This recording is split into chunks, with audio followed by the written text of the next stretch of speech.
Dear devotees,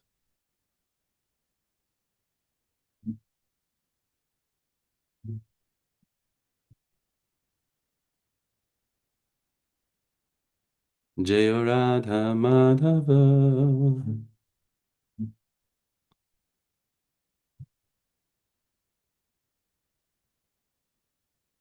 Kunja Bihari Jaya Radha Madhava Kunja Bihari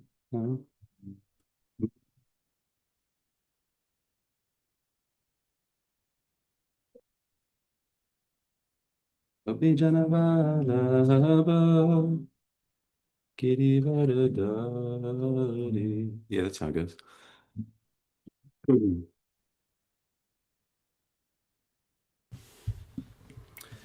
Jaya Radha Madhava Kunja Bihari Jaya Radha Madhava Kunja Bihari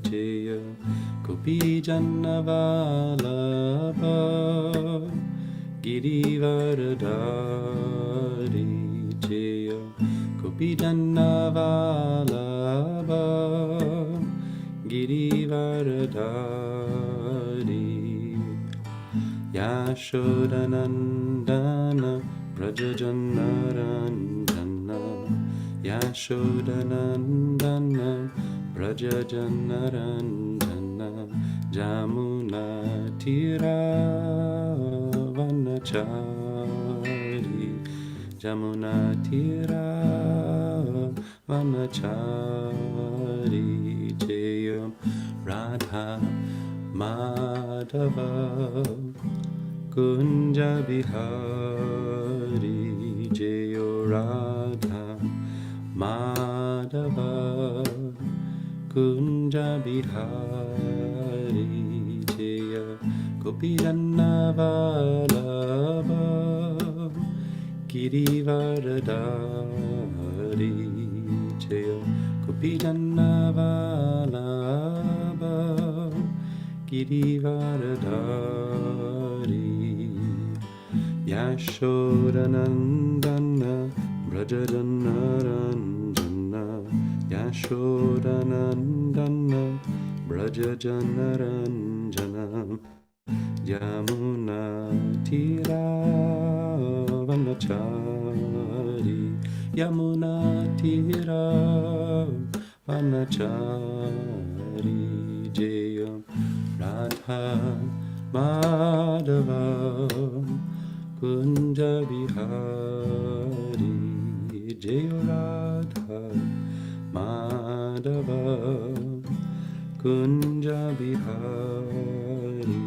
Jaya Gopi Jannavalabha Girivaradari Jaya Gopi Jannavalabha Girivaradari Jaya Yashodanandana Brajajanaranjana Yashodanandana Brajajanaranjana Yamunatira Vanachari Yamunatira Vanachari Jaya Radha Madhava Kunja Bihari Jaya Radha Madhava Kunja Bihari Hare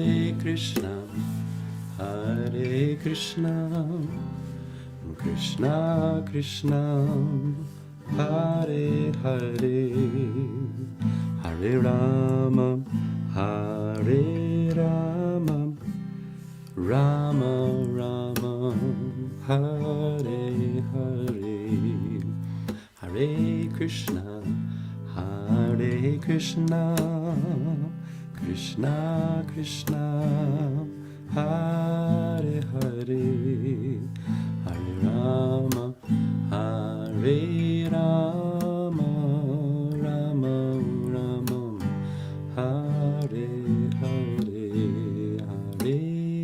Krishna, Hare Krishna, Krishna Krishna, Hare Hare, Hare Rama, Hare Rama, Rama Rama, Hare Hare, Hare Krishna, Hare Krishna, Krishna Krishna, Hare Hare, Hare Rama, Hare Rama, Rama Rama, Hare Hare, Hare.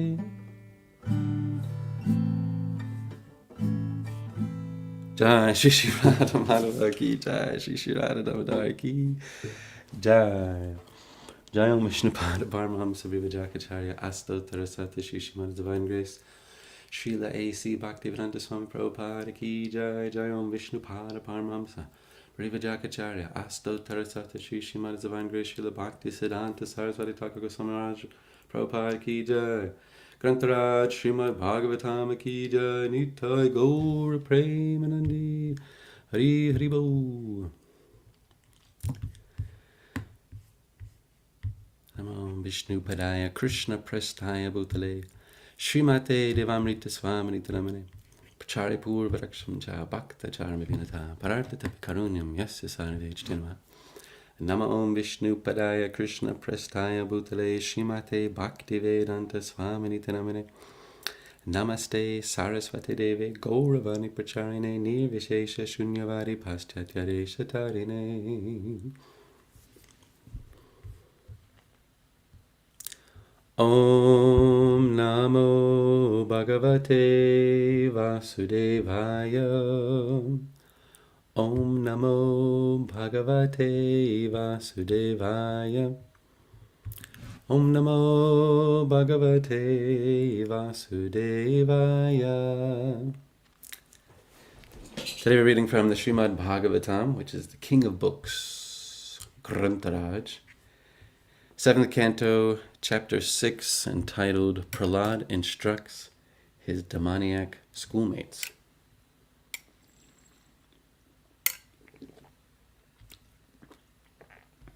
Text number 7. Mugdasya balye kaishore kridato yati vimkshatihi jaraya grasta dehasya yatya kalpasya vimkshatihi. Mugdasya balye kaishore kridato yati vimkshatihi jaraya grasta dehasya yatya kalpasya vimkshatihi. Mugdasya balye kaishore kridato yati vimkshatihi jaraya grasta dehasya yatya kalpasya vimkshatihi. Would anyone like to recite the shloka? Mugdasya vale kaishore gridato yati vimshiti karaya drashta dehasya yatya kalpasya vimshiti. मुग्धस्य भाव्ये कैशोरे क्रीडतो याति विंशतिः जरया कस्तदेहस्य यात्यकल्पस्य विंशतिः.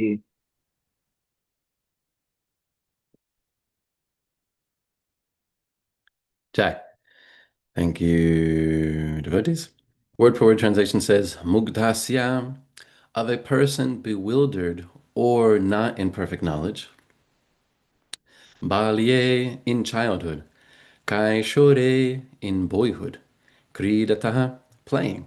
Yati, passes. Vimkshatihi, 20 years. Jaraya, by invalidity. Grasta dehasya, of a person overcome. Yati, passes. Akalpasya, without determination, being unable to execute even material activities. Vimkshatihi, another 20 years. I think some of you devotees know what's coming. Prabhupada, Prahlad Maharaj's cutting analysis of how we waste our time. Hare Krishna. The translation and purport says, in the tender age of childhood, when everyone is bewildered, one passes 10 years. Similarly, in boyhood, engaged in sporting and playing, one passes another 10 years. In this way, 20 years are wasted. Similarly, in old age, when one is an invalid, unable to perform even material activities, one passes another 20 years wastefully. Purport. Remember, this is Prahlad Maharaj. He's about 5 years old, speaking to his school friends. Just the brilliance to be able to see this. So insightful. Srila Prabhupada's purport says, without Krishna consciousness, one wastes 20 years in childhood and boyhood, and another 20 years in old age, when one cannot perform even material activities and is full of anxiety about what is to be done by his sons and grandsons and how one's estate should be protected. Half of these years are spent in sleep. Furthermore, one wastes another 30 years sleeping at night during the rest of his life. Thus, 70 out of 100 years are wasted by a person who does not know the aim of life and how to utilize this human form. Srila Prabhupada ki jai.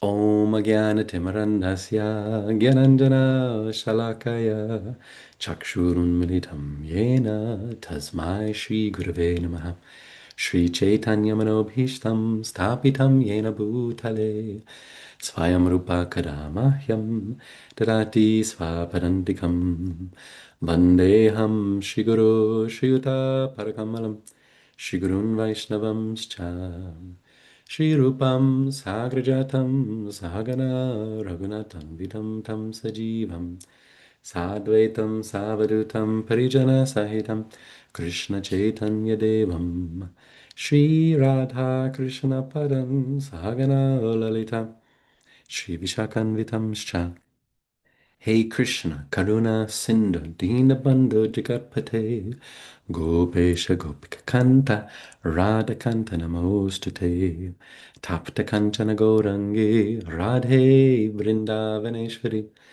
Vrishabhanu Sutta Devi, Pranamami Hari Priye.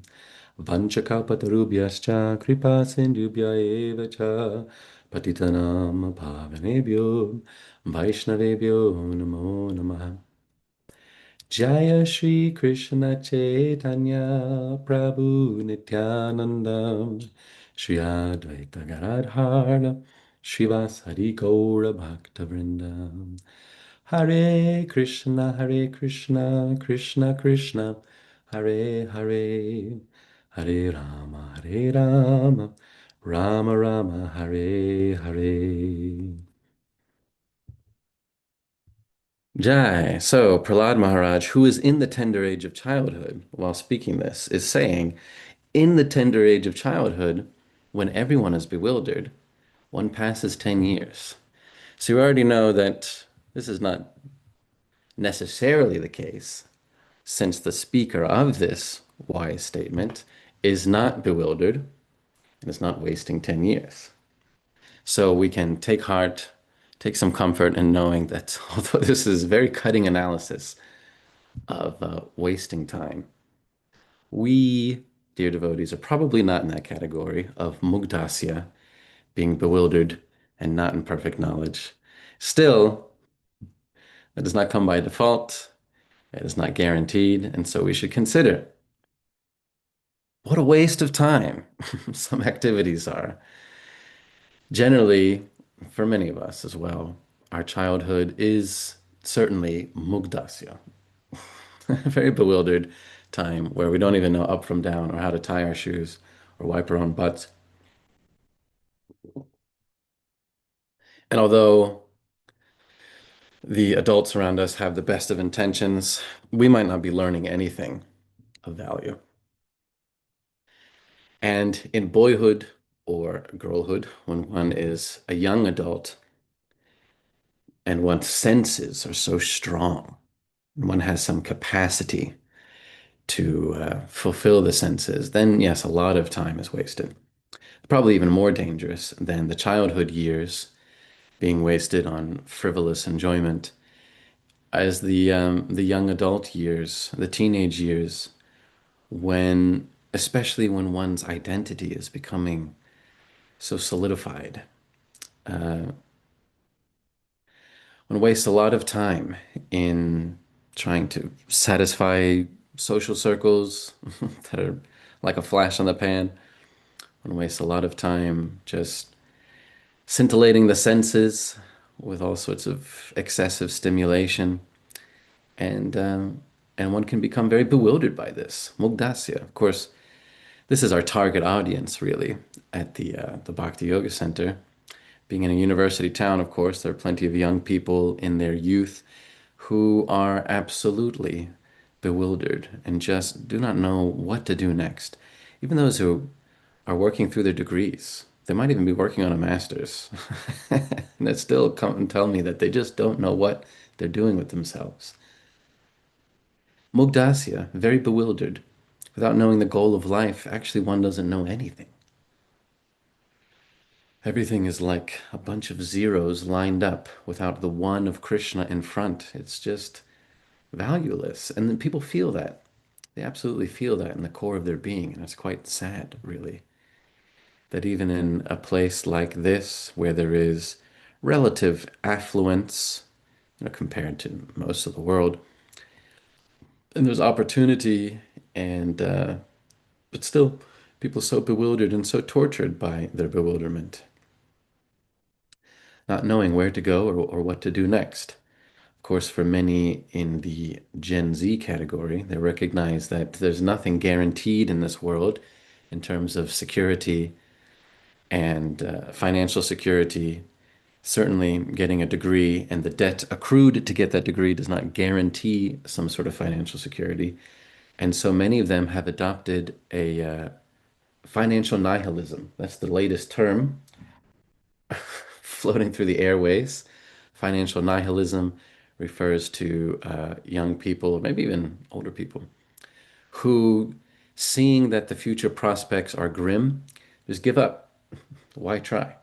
Just become, a parasite. Just kind of just live off of whatever you can for however long you can, and don't aspire for anything significant like family and children and property. Impossible. And so many have just completely given up. Financial nihilism. That's the latest of the Kali Yuga afflictions that you'll be hearing about. And this is exactly as Prahlad Maharaj is saying in this verse. Mugdasya, Bhalye, Kaishore. This in the Kaishore age, there's plenty of Mugdasya. Complete bewilderment. And and actually I hear it from people. They'll tell me explicitly. And some of them, of course, are very depressed by it and end up taking their lives, but most don't go that far. But really, many whom we meet in our attempts to share a little Krishna consciousness have already written off their lives. Really just written it like it's a write-off. Like, well, I'm not expecting to get anything that that I really want, nor am I expecting to get the sort of outcomes that the sort of, capitalist education system has told me I should be getting. And so, let's just write it off now.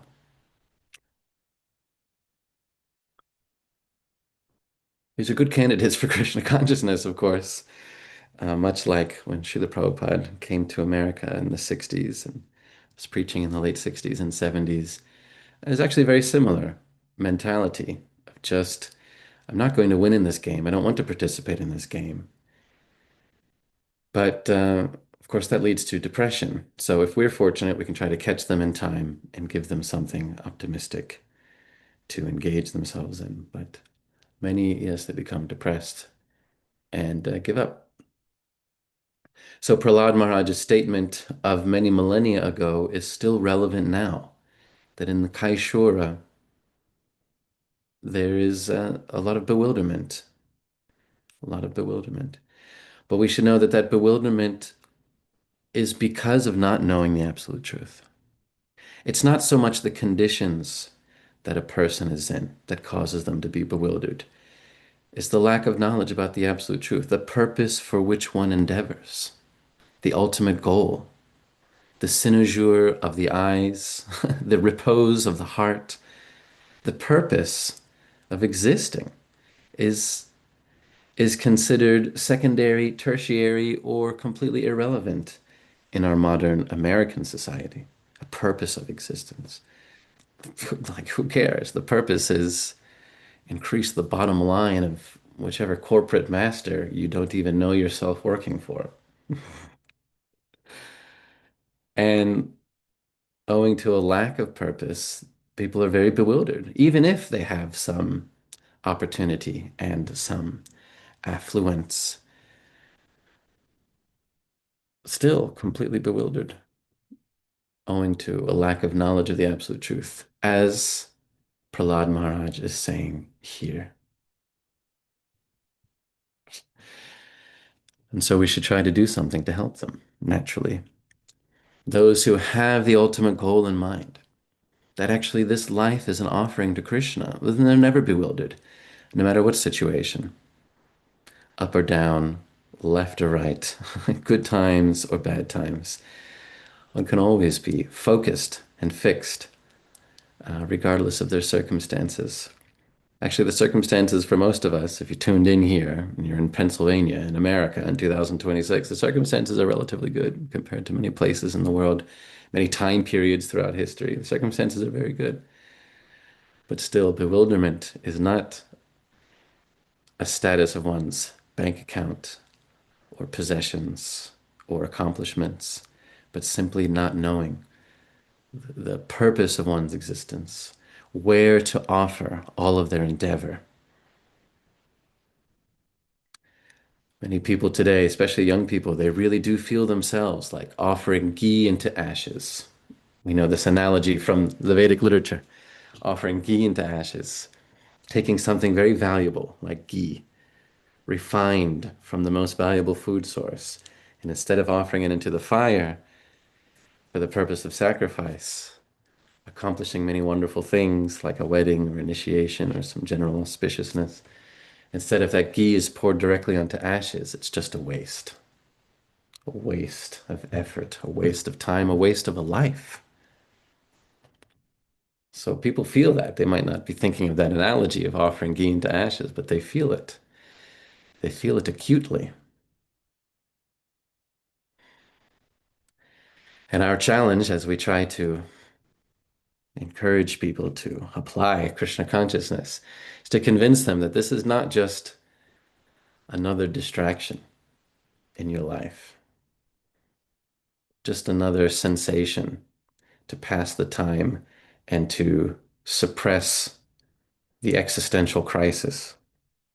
Because people are looking for many sensations to suppress their existential crises by experiencing some sort of entertainment, getting into some other hobby, short-lived though it may be.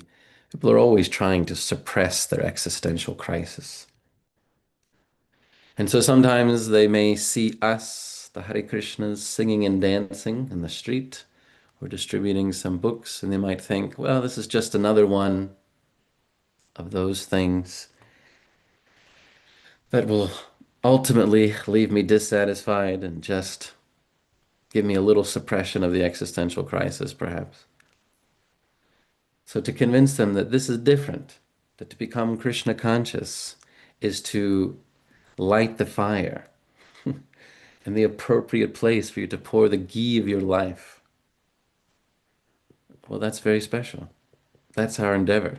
That's our purpose for some of us to try to make that opportunity available to others. Now, you can light the fire and not just pour your ghee on ashes all the time, but to really light the fire. Because we have to put our ghee somewhere. What's that verse from Bhagavad Gita where Krishna talks about ghee or butter? What is it? Where he says you're going to put some pour their butter in this way or that way. It's in chapter 4, I'm sure. What is that? It's such a great verse. Maybe it's in chapter 3. Um, Krishna consciousness. Well, I can't remember it. Anyway, somewhere in Bhagavad Gita, Krishna talks about how sacrifices. Ah, it's a good one. So, looking for a place to repose their life's efforts, their life's endeavor, a worthwhile object of their meditation, a worthwhile recipient of what they have to offer. That's the purpose that humans forget about in modern society. The very productive capitalist society, as Prabhupada would always say, just focused on economic development and forgetting a purpose, that there should be some worthwhile repository of my life's endeavors. And that is Krishna. But not knowing that, people are very bewildered. Mugdasya. Very, very bewildered, very sad because of it. So in this way, one wastes at least 20 years of their life. Actually, it's probably in the mid-20s to maybe in the 30s even, that people start to snap out of it and think, what am I really doing? Just consumption, production and consumption isn't fulfilling. So what am I really doing?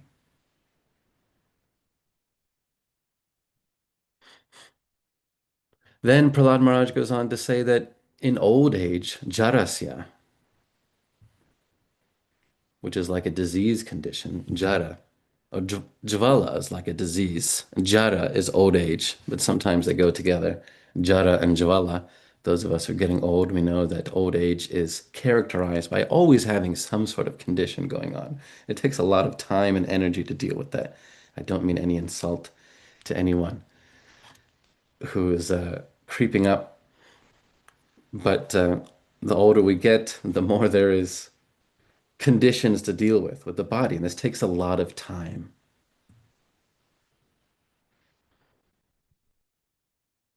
This takes a lot of time. Oh, thank you, everyone in the chat is trying to find the verse, but unfortunately, none of those are the verse I was thinking of. I'll remember it later.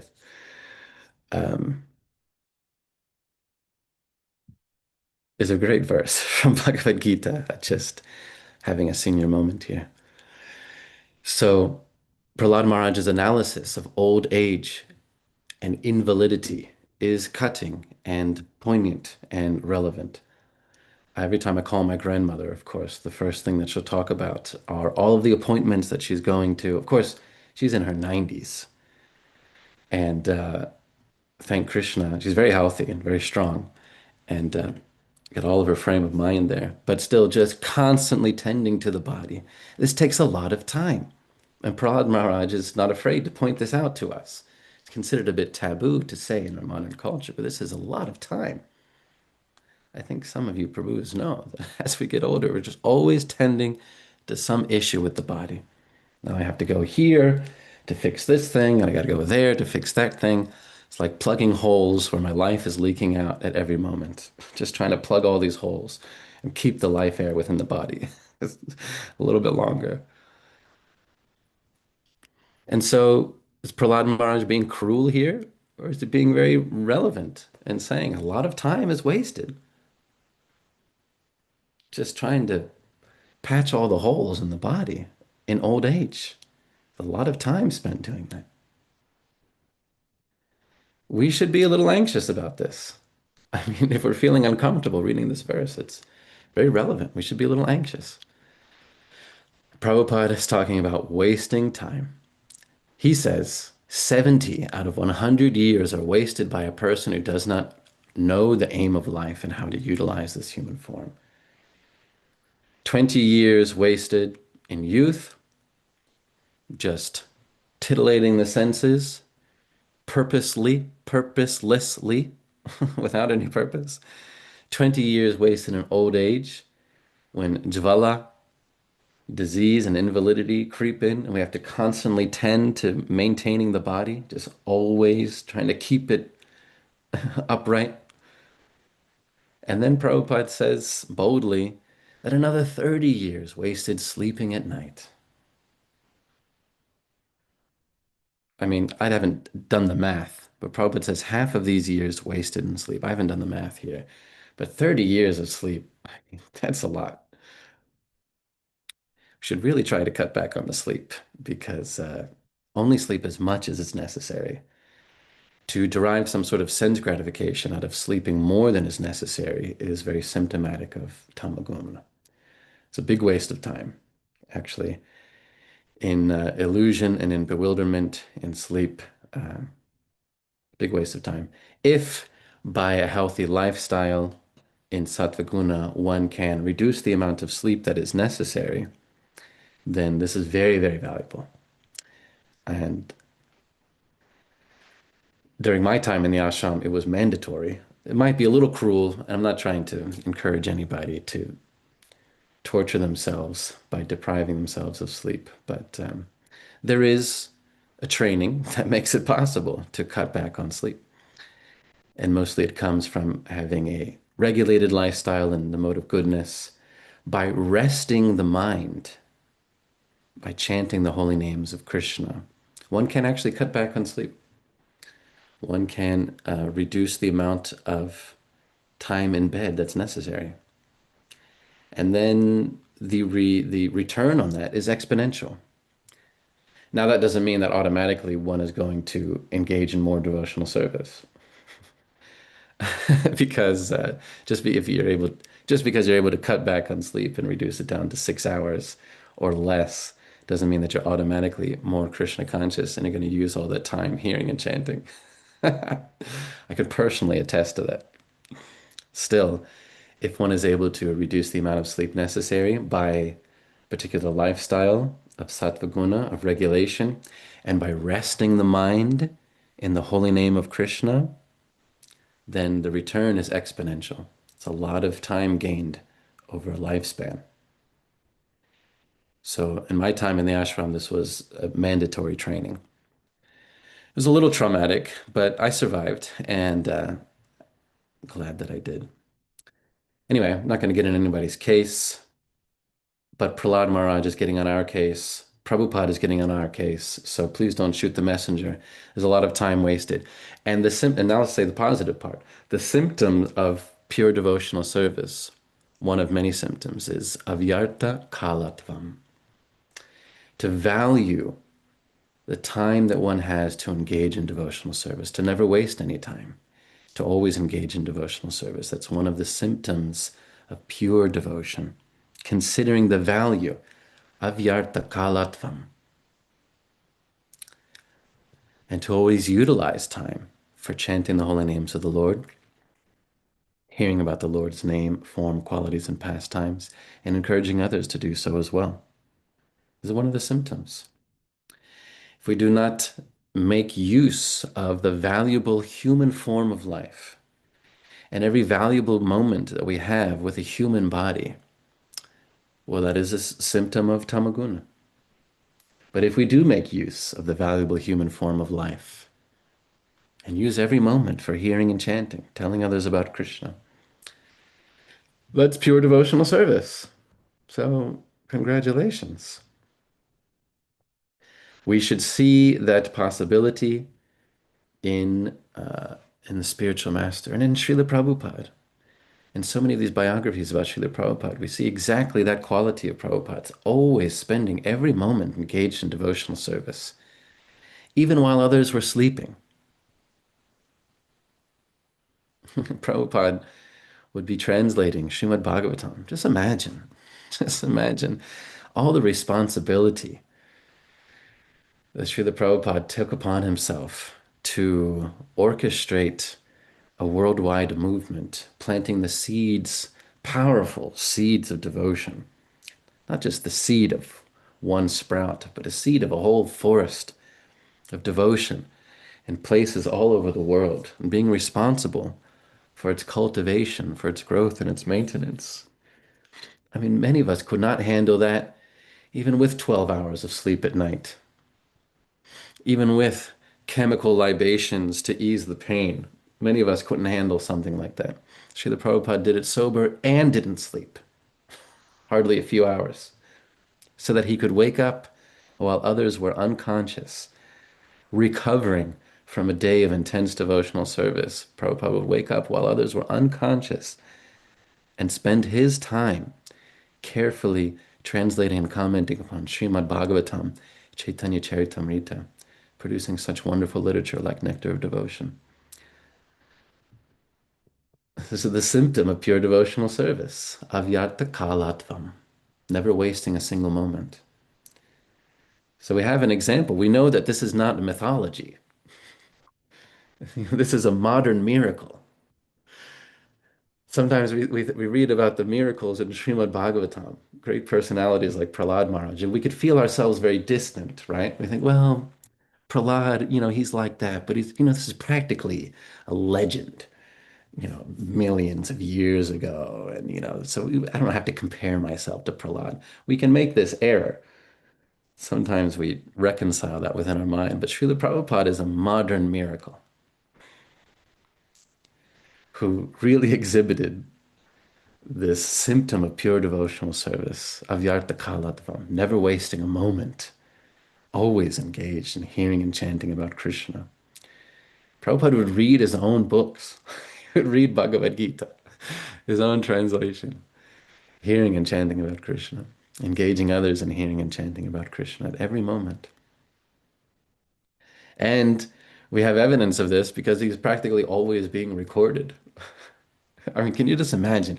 Put yourself in their shoes for a moment. We can hardly stand when someone's around us for an hour, right? And what is it, the phrase we use these days? Our social battery becomes drained. I talk to somebody for an hour. Now I'm tired. Now I need to be alone for the rest of the day. I'm not trying to get on anybody's case. I'm just trying to point out the contrast to really illustrate how remarkable is Srila Prabhupada. He is at every single moment, just constantly being recorded, interacting with others, encouraging others in devotional service, guiding others in devotional service, making huge plans and executing for Krishna's enterprises. you know, we can hardly imagine just always being on, always being on. Many of us today can hardly handle an hour of doing that, once or twice a week. So we have a perfect, flawless example in his divine grace by pouring through the many nourishing biographies of Srila Prabhupada. We can see that example and realize that it's not mythology. This is not just some impossible archetype that we're reading about in Srimad Bhagavatam when Prahlad Maharaj is talking about not wasting time. This is not just some guilt trip, you know, like is the mood in other religious traditions, with all due respect. But I did grow up Catholic. It's definitely the bhava is a lot of guilt trip. You should just feel really bad about all of how bad you are, and therefore take shelter of the Lord. I mean, the end goal, of course, is perfect, but that's the bhava. This is not the bhava of Srimad Bhagavatam, that we should just feel guilty about a waste of time, how much time we waste. No, we should see the perfect example and the modern miracle of Srila Prabhupada and actually do it. Actually aspire for that. I can be fully engaged in devotional service at every moment.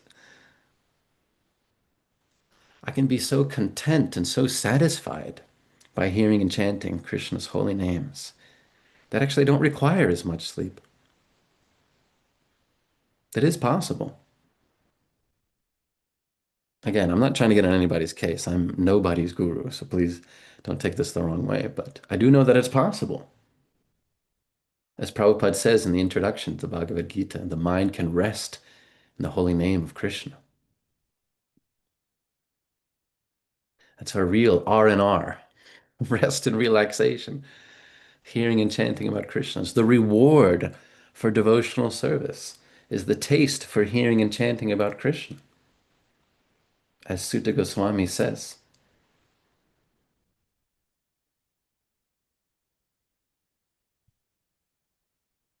So we have a lot to learn from this verse of Srimad Bhagavatam and by its exponent, Srila Prabhupada. When Prabhupada's saying here, 70 out of 100 years are wasted by a person who does not know the aim of life and how to utilize this human form, we should take to heart that Prabhupada knows what he's talking about because he does not waste any time. His analysis of this situation is poignant and relevant. We should feel a little anxiety of how much time that we waste. I mean, I'm the expert in time wasting, so again, devotees, please don't think that I'm getting on anyone's case in particular. I'm an expert at wasting time. But when I read about Prahlad Maharaj and about his divine grace, I know that this is not an impossible standard. It really is possible. We really can do it. And if we have the good fortune to associate with someone who's always engaged in devotional service, then we see it's possible to manifest that standard of pure devotion, avyarta kalatvam, always engaged in devotional service. So let's not waste time. Let's not waste this valuable human form of life. There's a great shloka. What was that verse? Atmaha. Hold on, I'm going to remember this one. Atmaha.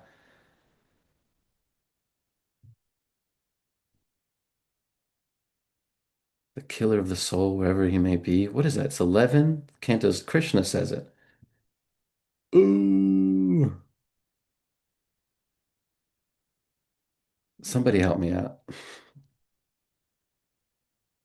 11:20, text number 17. That's right. Tak, tak, tak, tak. Give me a second. I'm going to finish on this verse.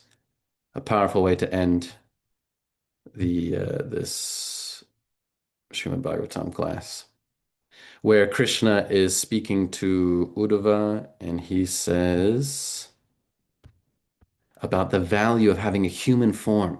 Let's really consider this value so that we don't waste it. Oh, there it is. Nirdeham adyam sulabham sudhulabham plavam sukalpam guru karnadharam mayanakulena nabas fateritam puman bhavadbim puman bhavabdim natarat sa'atmaha. I love this shloka. Wherein it says that the human form, you get it automatically. Actually, it comes very easily, effortlessly, sulabham, but after going through many, many, many species of life. It's a sort of automatic result of the evolution through many, many species of life. Like water is flowing through a river. Inevitably, it'll come to a particular reservoir. So inevitably, the soul goes through many, many species of life and comes to the human form. It's effortlessly attained, and yet sudurlabham is very rare. It's impossible to achieve with great endeavor. There's nothing that the animals can do, really, to get a human form of life. They're helpless. And so it takes a long time to get this human form.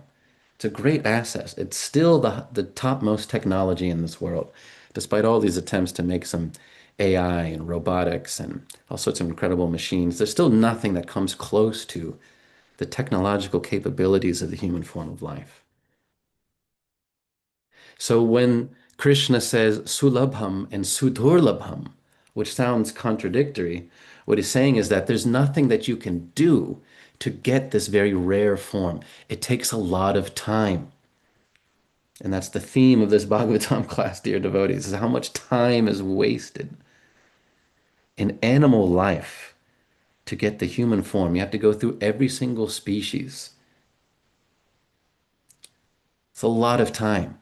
And then if we get that rarely achieved human form and then waste time, 70 years, as Prabhupada said, in youth, invalidity, and sleep, Atmaha, this is Krishna speaking. One kills his own soul. I mean, Hare Krishna, one kills his own soul. But I'll just read what Krishna says. It's actually a very positive thing to think about here. He says that this human body, which can award all benefit in life, is automatically obtained by the laws of nature, although it is a very rare achievement. This human body can be compared to a perfectly constructed boat, plavam, sukalpam, having the spiritual master as the captain and the instructions of the personality of Godhead has favorable winds impelling it on its course. Considering all these advantages, a human being who does not utilize this human life to cross the ocean of material existence must be considered the killer of his own soul. Why? Of course, you can't kill the soul, right? Can't be cut by a knife or burned by fire, Krishna says in Bhagavad Gita. But if one rejects the purpose of the human form of life and does not seek the absolute truth, does not seek God consciousness, rather just lives in an animalistic way, and therefore is obliged to be born as an animal in the next life, then it's like killing your own soul. It's like casting it into illusion, and it'll take a long time to get back to the human form, according to how this literature describes the transmigration of the soul. That's why it says Sulabham Sudurlabham. Krishna is very creative. He's a real wordsmith here. Sulabham Sudurlabham sounds totally contradictory, but it means that there's nothing you can do to attain this rare form. It just takes a long time. And so if we waste this human form and go back into animal life, atmaha, it's like killing your own soul. But the positive injunction is that this boat is this body is like a perfectly constructed boat with the spiritual master as the captain, and the instructions of the personality of Godhead are favorable winds impelling it on its course. Such a fitting analogy. Um, because when you sail on a boat, there's nothing you can do to make the boat go forward. You can have a very advanced, technologically advanced boat. I mean, I have personal experience because I worked on boats in Whangarei, New Zealand, and then sailed through the Tasman Sea. And people have boats with all sorts of incredible technology on them. They're really just incredible pieces of machinery, really remarkable. But you can put so many things on the boat, except for the thing that makes the boat go forward. That part you can't do anything about. If you have the favorable winds, then you can be propelled on your course, and all of that technology becomes valuable, becomes useful. Without favorable winds, you are, well, stranded. And let me tell you, dear devotees, when you're out there in the middle of the ocean and you cannot see land and there's no wind, it is a very uncomfortable feeling. It's a very uncomfortable feeling that you can't do anything. Of course, most boats, they might have an outboard motor and a little bit of gasoline, but that's not going to take you across the ocean. That's just for, ferrying through ports. The thing, the only thing that you can't put on the boat is the thing that you really need to propel forward, to make the whole vehicle worthwhile and fulfill its purpose. So, similarly, the human form of life is fulfilled when one takes the favorable winds of the instructions of the personality of Godhead, having the captain as the spiritual master, the captain of this ship, and then one is propelled towards the destination. No matter what the weather, gale force winds, storm force winds, and hurricane force winds, there's three categories. You don't want to experience any of them, trust me. They're all bad. But no matter what, if there is a capable captain, you can achieve the destination. If there are winds, you can be propelled forward. No matter how difficult those instructions may be, similarly, no matter how difficult the blowing of the wind may be, one can, with a capable captain, achieve the destination, the purpose of the human form of life, and not waste it. So, in conclusion, we should be Krishna conscious. We should chant Hare Krishna. We should utilize this valuable human form of life and all of our time in hearing and chanting about Krishna and helping others to hear and chant about Krishna. There's really nothing better to do. If you've got something better, please tell me. I'd be interested to know. But all of us, despite whatever habits we may have in wasting time, at least we all know and recognize that there's nothing better to do. Let's not think that this is some fantasy, some mythology to be fully engaged in Krishna's service. We always like to say this, fully engaged, because Prabhupada says it. Prabhupada says it because Prabhupada doesn't. So let's not think that this is mythology or fantasy. The modern miracle of Srila Prabhupada has shown that it is entirely possible to take advantage of Srila Prabhupada, Prahlad Maharaj's wise instructions, to not waste any time and engage in devotional service. We're already doing great by attending Srimad Bhagavatam class this morning, despite whatever faults may be there. At least we've avowed ourselves to spend some time hearing and chanting about Krishna. So, since we're already on the good foot for today, right? We're already in the zone. Let's keep it up the whole day. One time when I was a very new devotee and I was in Mahavan's halfway house, the contemporary men's ashram, I wanted to make an experiment of this because I was always reading in the books, fully engaged in devotional service, always thinking of Krishna. I thought, come on, is this really possible? So one day after the morning program, I had to go to the school I was still going to. I was a young man in school. And then I had work, and then I would come back to the ashram late in the evening. I thought, today I'm just going to think of Krishna the whole day. And I tried really, really hard. I remember as I was walking out from the ashram to go catch the bus to school, I was just like, always think of Krishna. Don't forget Krishna. Hare Krishna, Hare Krishna. I went through the whole day. I probably had this look on my face like I was constipated or something, but I was trying really hard to just keep Krishna in my mind the whole day. And I wasn't paying attention in the classes, probably. But I was just always chanting Hare Krishna in my mind, or I had my beads and I was chanting the whole time. And I really did it the whole day, and I realized it's possible. It's like I had to do the experiment just to know that it's possible. I don't think I've done it since then, but the conviction that it is possible was really valuable.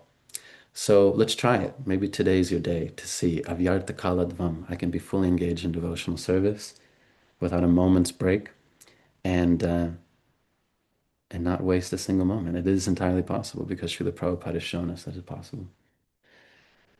Hare Krishna.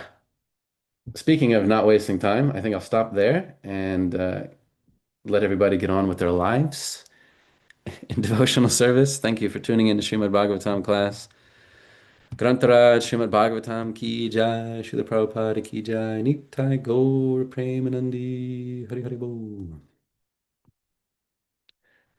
Although there are 5 minutes before the hook comes, so if anyone would like to add something or uh, make any corrections, feel free.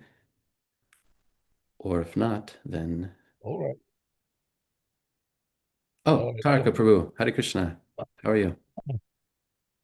Yeah, I had some things on my mind and they just vaporized. I know the feeling. Something you said triggered something and I lost it. Old age sucks. You spoke about Srila Prabhupada, and I think everyone's probably heard my stories too many times, but I personally witnessed, Srila Prabhupada. He was always engaged in devotional service of one sort or another, but chiefly he was always preaching. If there was anyone around, he would never stop speaking about Krishna, just constantly, an endless barrage of Krishna Katha. The devotees would sometimes avoid being around him in order to give him an opportunity to rest because he would exhaust himself. At times when he was recovering from illness or something, they would try to spare him because he just could not stop preaching. And as far as sleeping, I personally saw that I started serving him personally in January of 76, or the winter of 75. And from that point through 77, I did not see him sleep at night. I did the night shift guarding his room, and he was not sleeping. He did not sleep. Took a little nap during the day sometimes, not all the time, for maybe an hour, maybe 2 hours. Oftentimes he would rest, but he did not sleep. He would be chanting japa while he rested. He would chant silently. You could hear his beads clicking, but he you wouldn't hear him actually chanting. He would, but obviously awake, the beads would be moving. But at night, I never saw him sleep. Only one time in Hyderabad, he was very sick, um, and he turned the light off for 1 hour between 4 a.m. and 5 a.m., which meant that he was laying down and no longer transcribing. And maybe he wasn't sleeping then either. Also in Hyderabad, I saw him for a period of 5 days. He did not sleep during the day or at night, no sleep at all. So 5 days consecutively, no sleep, constantly preaching to VIPs and translating all night, no sleep at all. 5 days, not a wink. Nijrahara viharakadi vijato jatyanta dinau chayo. Right, the six Goswamis, they were engaged in chanting the holy names of the Lord and bowing down in scheduled measurement. And in that way, they utilized their valuable times, their valuable lives, and in executing devotional activities, they conquered overeating and sleeping. Srila Prabhupada also did that. No more, very little eating, and sometimes no sleeping at all. Greatly reduced in any case. Quite extraordinary. And all for the purpose of maximizing his service, just so that he would have more time to translate. So always engaged in devotional service. There was absolutely no slack time in Srila Prabhupada's life. He had an incredible sense of urgency about the matter of propagating Krishna consciousness. There, for him, it was life and death. There was no time to waste. There were, the life of so many souls were at stake, and he had to save them. He felt that responsibility very heavily. So nonstop preaching. Extraordinary. Anyway, those are some thoughts I thought I should contribute. I can't Thank you, remember. Prabhu. Something Yes. else I had on my mind, but I can't remember what it was. Anyway, thank you for a very nice class, very inspiring. Oh, it was that today, of course, is we're observing Ekadashi. It's Mahadvadashi. Vanjuli Mahadvadashi. So Hari Vasara, the day of Lord Hari, very special day for rendering devotional service. The benefits are much greater. Fabulous day for pleasing Lord Hari by devotional service. And so if there was a day when you wanted to remember Krishna all day, this is the day to do it. Today. Ekadashi is the day to do it. You increase your chanting. Srila Prabhupada recommended that, for the devotees, if you can, chant at least 25 rounds for Ekadashi. Lots of hearing and chanting, kirtan, reading, by any means. It's a great day, and the benefits are fabulous. Fasting for Ekadashi is really for the purpose of maximizing time and energy for devotional service, chiefly hearing and chanting. All right, Prabhu. Hare Krishna, thank you. Jai. Thank you, Tarika Prabhu. We know that you are a lover of Ekadashi, Vrata, and we appreciate your stellar example in following Ekadashi. I hope to someday do like you do. Maybe today. Okay, if there's no other comments or retorts, then I assume everybody agrees with my conclusion that we should be Krishna conscious, chant Hare Krishna, please Radha and Krishna, go back home, back to Godhead. If you're in disagreement, speak now or forever hold your peace. Great. Grantaraj Srimad Bhagavatam ki jai, Srila Prabhupada ki jai, Nitai Gaur Premanandi.